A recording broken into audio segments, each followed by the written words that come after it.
Hi, I'm Mark Essola, Engineering Product Team Manager for Wildcat, and we're here today to talk about the all-new 2012 Wildcat.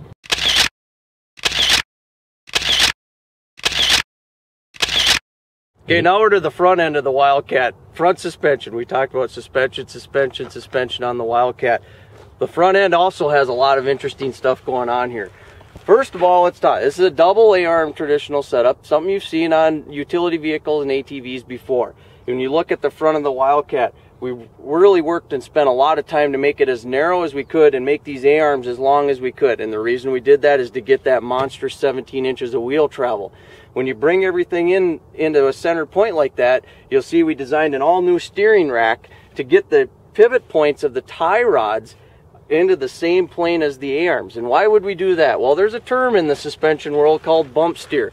And as the suspension goes up and down, just like this, following my hand, the wheel will actually change in tow. And that's because the tie rods are quite on the same plane as the A-arm. So then it just turns slightly. You probably won't feel the vehicle do any of that. We're in an off-road environment, off-road tires. But we minimized it as much as we could by getting the tie rod points and redesigning the steering rack.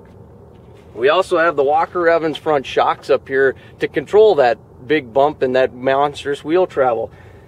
Different from the back though is you don't have that transition adjust that we talked about, but we already have the primary rate spring. This looks more like what you'll see on maybe a sport ATV or a dirt bike. You'll see this spring is fully compressed, and we use that just to set the ride height and the sag of the vehicle. And you can adjust that preload again just like you did on the rear and adjust the ride height as you want if you find a situation where you want to customize the vehicle. So you have that preload adjust.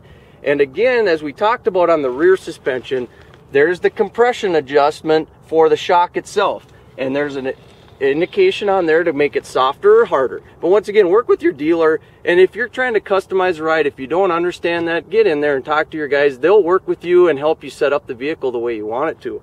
The other thing we have going on here is our electric power steering system that we've been talking about the last couple years on the Wildcat vehicles.